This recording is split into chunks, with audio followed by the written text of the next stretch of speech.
Olá, queridos, Deus abençoe você, Deus abençoe sua família, sua vida e seu ministério. Estamos de volta aqui com o nosso canal A Luz das Escrituras.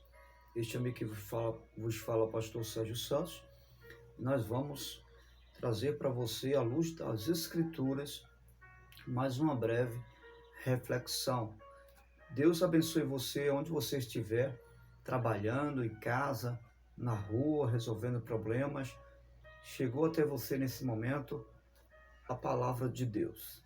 Se você tem como parar agora para ouvir essa palavra, reflita comigo no livro de Gênesis, o primeiro livro da Bíblia Sagrada, capítulo 22 e versículo 6. Abraão pegou a lenha para o holocausto e colocou nos ombros de seu filho, Isaque. Ele mesmo levou as brasas para o fogo e a faca.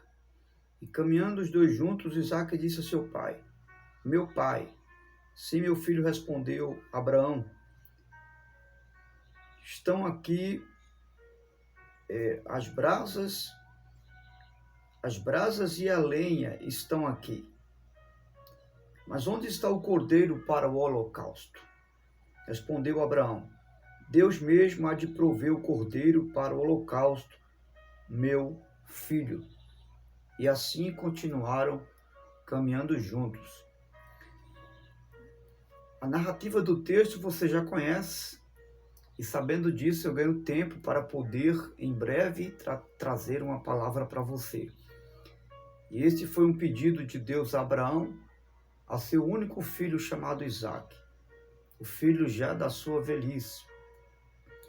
E a palavra de Deus vai nos falar que ele pega o seu filho Isaque, pega a lenha, pega as brasas para o fogo, pega o cutelo e lá no Monte Moriá, o lugar onde Deus escolheu para o sacrifício, ele levanta o altar.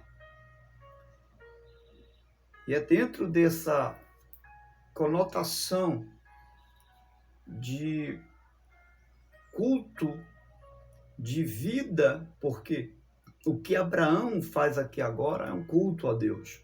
E ele oferece um culto a Deus num contexto de sacrifício. E é claro que nós sabemos que tanto Abraão, Isaque e o cordeiro é uma tipologia bíblica referente, não é, às revelações que se concretizou na pessoa bendita do Senhor Jesus. Deus aqui representa, Abraão representa a Deus, Isaque representa o Cordeiro de Deus, que é Jesus, e o altar representa a nossa vida. Agora, eu quero trazer para você e para mim algo bem intrigante. Eu quero me prender apenas aos elementos que Abraão levou para oferecer o sacrifício a Deus como um tipo de um culto que ele presta a Deus. E o primeiro elemento que eu quero destacar aqui chama-se a lenha, porque para oferecer o sacrifício era preciso que houvesse a lenha. Para quê? Para que ele pudesse fazer o fogo. Tem que ter fogo para queimar o sacrifício. E para isso precisava-se da lenha. No contexto espiritual, ou numa figura de linguagem, espiritualmente falando, a lenha aqui representa o fervor na vida do cristão. Representa também a dedicação na vida do cristão. O entusiasmo, aquele desejo, aquela vontade de fazer, não é? A vontade de Deus. E a lenha também pode representar na nossa vida aqui um tipo de uma combustão para fazer o fogo. E podemos chamar isso de oração. Isso é muito importante na vida do cristão.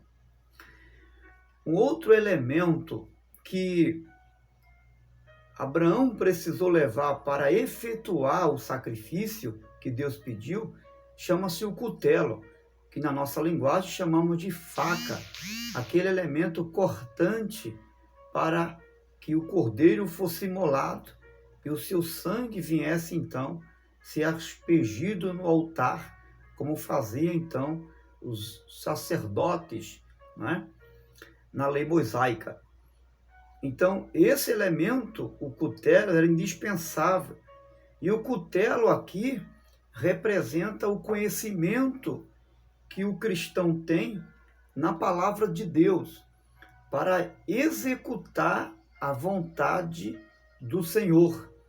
Então, o conhecimento da palavra precede tudo aquilo que eu possa fazer consoante a vontade de Deus, ao que Deus quer que eu faça. Porque eu não posso fazer a vontade de Deus sem conhecer a vontade de Deus. Eu não posso adorar a Deus sem conhecer o Deus que eu estou adorando. Concorda comigo? Essa é a visão da palavra de Deus. Então, o cutelo é o elemento para executar a vontade de Deus, ou seja, é o conhecimento da palavra de Deus. Existe um outro elemento também que é indispensável para oferecer o culto e o sacrifício a Deus, que é o fogo. O fogo era indispensável porque o sacrifício precisava ser queimado. E Abraão precisava queimar o sacrifício para que então Deus recebesse o cheiro suave do sacrifício e aceitasse o holocausto ali oferecido por Abraão como um tipo de um culto a Deus. O fogo aqui representa o Espírito Santo na vida do cristão, a presença do Espírito Santo na vida do cristão. Esse é o símbolo do fogo aqui representado. Mas existe um outro elemento chamado altar, porque não poderia se oferecer nenhum tipo de culto e nenhum tipo de sacrifício se não houvesse a presença do altar. O altar aqui significa um lugar mais alto, onde se colocava o sacrifício, né? Ou lugar de sacrifício. Agora, a pergunta que não quer se calar é o seguinte: nenhum desses elementos que trazem representações muito fortes na vida do cristão, a exemplo da lenha, que é o fervor, que é a dedicação que um cristão, que uma pessoa pode ter, que é uma vida de oração que um cristão deve ter, o cutelo também, que fala do conhecimento da palavra, imprescindível para se executar a vontade de Deus, o fogo, que é uma representação do Espírito Santo na vida do cristão, que é indispensável também, e o altar, que por sua vez é um lugar de posição, né? É um lugar onde você se coloca na presença de Deus, né? E também representa o lugar de sacrifício.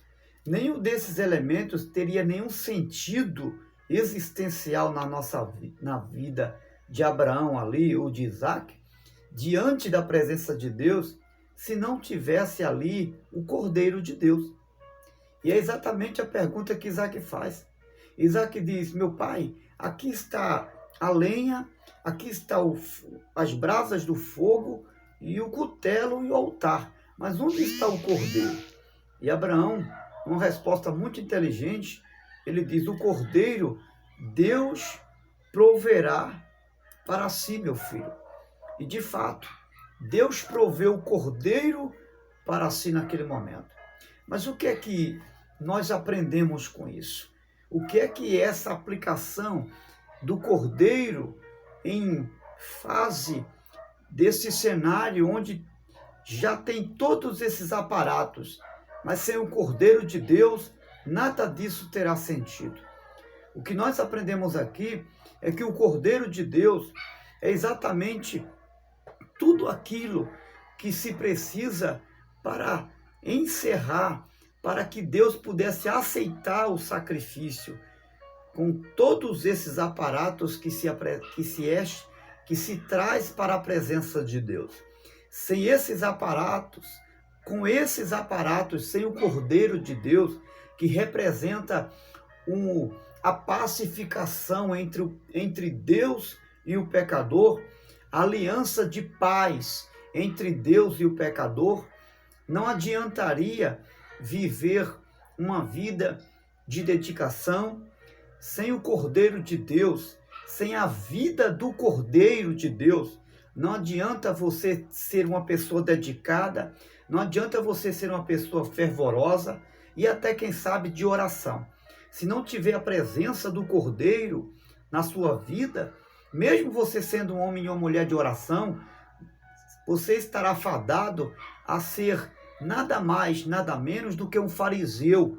A exemplo da oração que Jesus faz, ele fala da parábola do publicano e do fariseu. Se lembra que o fariseu, ele ora a Deus tentando se justificar, não é? Dizendo que jejuma, que dava o dízimo, que não era igual àquele publicano. Lembra? Pois é, Jesus disse que quem se justificou foi o publicano, porque o publicano reconheceu a sua miserabilidade. E reconhecer isso é entender que somente o Cordeiro de Deus, ele pode justificar o seu pecado. Ou seja, o publicano foi soberbo, o publicano não reconheceu o seu estado de pecador e não reconheceu a pessoa do Cordeiro de Deus.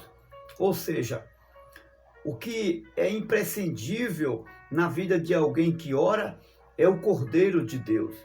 Não adianta você ter uma vida de dedicação à obra de Deus, não adianta você ser uma pessoa dedicada no serviço da obra e até querer fazer a obra e até mesmo ser uma pessoa que ora e sempre está em oração, se não existe na sua vida, na minha vida, as características do Cordeiro de Deus, no sentido de ser uma pessoa humilde no coração, no sentido de reconhecer que você é dependente de Deus e que sem a presença do Cordeiro, sem a prática da vida do Cordeiro de Deus, que é Jesus, ainda que você seja uma pessoa que ore muito, suas orações estará fadada a não ter nenhuma resposta diante de Deus, e você será apenas alguém que faz barulho, mas não terá sentido de existência na presença de Deus, e as suas orações não terão nenhuma resposta, porque não existe uma representação da pessoa de Jesus na sua e na minha vida. Também não adiantará você ter o conhecimento da palavra como um cristão, seja quem você seja, como uma pessoa de Deus, um crente, como o cutelo, que é uma representação do conhecimento da palavra. Você pode ser uma pessoa formada teologicamente falando, você pode até saber como fazer o que Deus quer, mas se você não tiver a prática da palavra de Deus, que está relacionado ao Cordeiro de Deus, que é viver a vida do Cordeiro, que é praticar o conhecimento do Cordeiro, porque não basta apenas conhecer o Cordeiro, precisa viver o Cordeiro de Deus, no sentido de viver a vida do Cordeiro na prática, de fazer o que ele fez, de falar como ele falou, de andar de dia e de noite como ele andou, de praticar a vida do Cordeiro. Não adianta você ter todo o conhecimento da Bíblia se isso não existir na minha e na sua vida. Se a vida do Cordeiro não estiver aí, na prática, na sua vida. Também não adiantará o fogo, né? O fogo que representa o Espírito Santo na minha vida, se esse fogo não tiver o Cordeiro de Deus. Será apenas um fogo estranho, um fogo que foi procedido por você, por mim, criado pelo homem, mas não o fogo de Deus que vem de Deus, porque o Espírito Santo, que é o fogo que é uma representação do Espírito Santo, ele não é procedente do homem, mas de Deus. Ele não vem aqui de baixo, ele vem de cima, da parte de Deus. Lembra do dia de Pentecostes? Deus enviou o Espírito Santo. Então o fogo aqui, sem o Cordeiro, é um fogo que procede do homem, E todo fogo que procede do homem, pelo método humano, é um fogo estranho. Não é um fogo do perdão, não é o fogo do avivamento, não é o fogo da pacificação, é o fogo do juízo, é o fogo da condenação. Em quarto ponto, nós temos aqui o altar. O altar é um lugar alto, isso fala de proeminência, isso fala de posição. Não terá sentido de existência na nossa vida se você tiver o altar, mesmo se você estiver galgando um lugar alto, presidindo uma igreja como um pastor, como um líder, como um diácono, como alguém de proeminência, como alguém de liderança. Se não tiver o cordeiro, esse altar estará fadado a não receber o fogo de Deus. Se não tiver o cordeiro, no sentido de ter o cordeiro como a primícia do seu ministério, no sentido de ter o cordeiro como aquele que autentifica, como aquele que sela o seu ministério, como aquele que conduz o seu ministério, no contexto de viver um ministério segundo o ministério de Jesus, no contexto de viver o chamado segundo o chamado de Jesus, no contexto de ser discípulo segundo discípulo de Jesus, esse altar será apenas um altar vazio, um altar sem fogo, porque só existe fogo no altar que tem o Cordeiro de Deus. Que Deus abençoe você, que Deus abençoe sua vida, e que eu e você possamos ter lenha, possamos ter cutelo, possamos ter o altar, possamos ter o fogo, mas é preciso ter também o Cordeiro de Deus. Sem o Cordeiro de Deus, a lenha, que é a oração, sem o Cordeiro de Deus, o cutelo, que é o conhecimento da palavra, sem o Cordeiro de Deus, o fogo, que é a representação do Espírito Santo, sem o Cordeiro de Deus, o altar, que representa a minha vida, a chamada de Deus, e também o meu sacrifício, nada disso terá sentido. No sentido de viver a vida do Cordeiro na nossa vida. Viva o Cordeiro de Deus, na prática, vivendo a vida do Cordeiro. Todos esses elementos terá sentido na sua vida. E você verá que Deus aceitará o sacrifício e Ele vai prover o Cordeiro para si. Deus te abençoe. Você, sua vida, sua família, seu ministério. Em nome de Jesus. Se essa palavra edificou você, abençoou você, envie para outros e seja um canal de bênção à luz das Escrituras. Deus abençoe.